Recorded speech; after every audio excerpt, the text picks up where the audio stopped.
Hi guys, so today's video is going to be another funny 1-star reviews video. For those of you that haven't seen these, it's where I take a popular book or series and then I find funny or amusing or really over-the-top 1-star reviews for that book or series and I read them to you guys. I have done a handful of these now, but I'd say today's is about as popular as you can get when it comes to a book series, and that would be Game of Thrones. Normally, I like to give you guys a little bit of a synopsis of what the book is about, so that way, even if you haven't read it, you can still laugh at these. They're never gonna have spoilers or anything like that, but I would say a fair majority of people already know about Game of Thrones, so instead, I'm just gonna jump right into them. Alrighty, the first one says, "This is the kind of book that would make you want to break your head up against a wall, never stopping even once, and repeating it until you have lost all sensation and also a part of your brain that got mucked up reading this piece of nonsensical BS. The kind of book that would make you feel a burning anger within yourself and a helplessness both at the same time."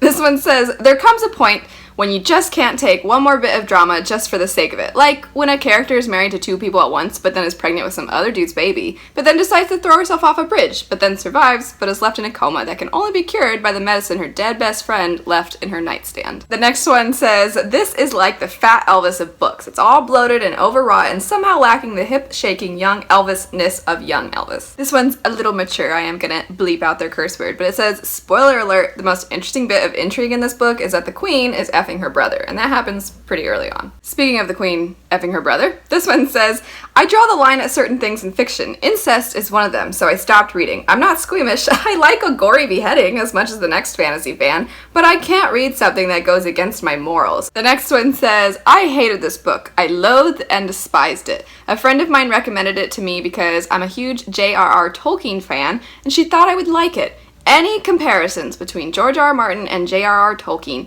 are laughable and ridiculous. It'd be like comparing a kindergartner's drawing to the Mona Lisa." This next person says, "Creepiest book I have ever read. This author is disturbingly obsessed with sex, which happens occasionally, rape, which happens far more often, rape turned into love, ugh, ew, and lactation, projectile even, though actually nursing human babies was never discussed that I can recall." I think this next person just didn't really know what they were getting into. It says, "I wanted a fun storybook to read during what I thought would be a long few days without power after a hurricane, and this series rather, was getting a lot of press. How bad could it be? Pretty terrible, actually." This one starts with, "Every family has a logo, catchphrase, eye color, and hair color. Isn't that nice?" It goes on to say, "Of course the knights are white while the others are brown with almond eyes who ride horses like the wind and shoot arrows. Oh, and they drink fermented mare's milk too. Or had you already guessed that?" This one says, "Fantasy porn, GROSS. If I hear one more person call this incestuous nymphomaniac a modern-day J.R.R. Tolkien,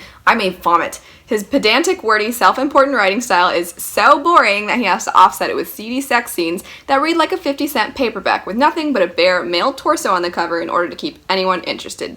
Boo." This next one says, "I couldn't finish this book. There's too many characters with multiple names." This person says, "I've heard it called addictive garbage. I agree, save for the part about being addictive. In summary, this book is garbage." This person says, "What is the point of a story if it has no storyline? And for those of you who say, you're wrong, this book has an amazing storyline. I would like to know what are the characters doing? What's being built up to? Nothing. There's no point in this book. Seriously, I asked a friend who's up to the 3rd book, and guess what? No surprise here. Winter is still coming." This particular review is going in depth about all the different characters, and then they eventually get around to Tyrion, and it says, "Then there's Tyrion, who I hear talked about like he's the greatest thing ever, but I don't know if a page ever went by without him whining about being little. I get it." Next, we've got one that says, "I want to say I hated this book, but I really can't make myself drum up that much emotion." This one says, "I faithfully read every word up to page 300, made it about 550 pages by skimming, then only made it to the end by skipping entire chapters dealing with characters I absolutely didn't care about,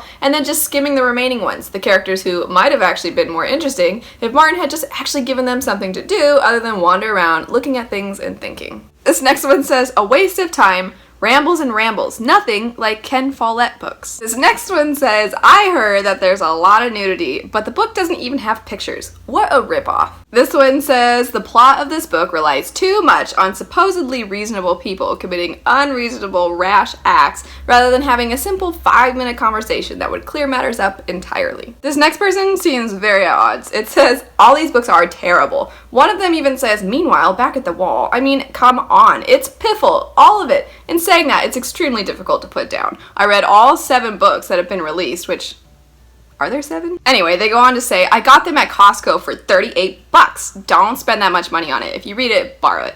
Anyway, couldn't stop reading till the end. Did I say end? No, it doesn't end. There is room for at least another 7 books, and I will read the rest, but only to find out what happens. This next one says, "No quips, no jokes, no sarcasm. I will keep it as clear as I possibly can and say it out straight. George R.R. Martin really proves what a windbag he is." This one says, "To call George R.R. Martin the American Tolkien," which was done by Time magazine, "is an insult to Tolkien or America." I like this next one. It says, "Not many heroic fantasy authors would make a banking crisis one of their main plot threads." This one says, "After my sister recommended I skip Cersei's entries, and my coworker told me to skip Bran's entries, and my friend told me to skip Sansa's chapters, I began to wonder which part of this book is actually worth reading. I recommend you skip all entries and save yourself the frustration by reading the abbreviated story on Cliff Notes." This particular one is referencing the 4th book in the series, and it says, "This book sucked so much that the author wrote an apology at the end." This next one says, "A Song of Ice and Fire is the Grey's Anatomy of fantasy. It isn't perfect at the beginning, it's pretty flawed actually, but you think, that's okay, the premise is good, it will improve, and then before you know it, everyone is having everyone else's baby and murdering their mother, who is also their sister and a schizophrenic,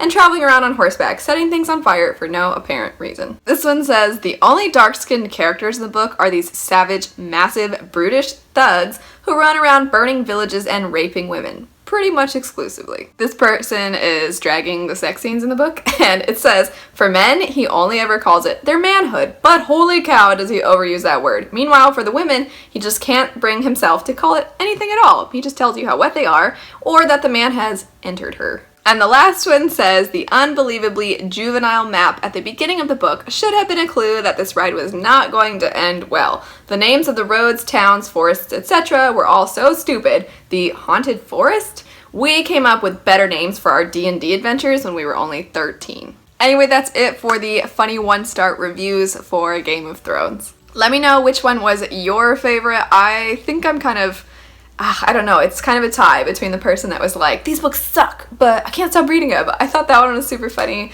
And then the guy that I think was just being a total troll, but I still found it amusing and has said, "I heard there was nudity in these, but there's no pictures. What a ripoff." If you have a popular book or a series that you'd like me to do this for, just let me know in the comment section down below. And if you're interested in watching any of my other funny 1-star reviews videos, you can check them out right over here. If you liked the video, don't forget to like, comment, and subscribe. Click the little bell icon to get notified when I post new videos, and I will see you guys later. Thanks for watching. Bye.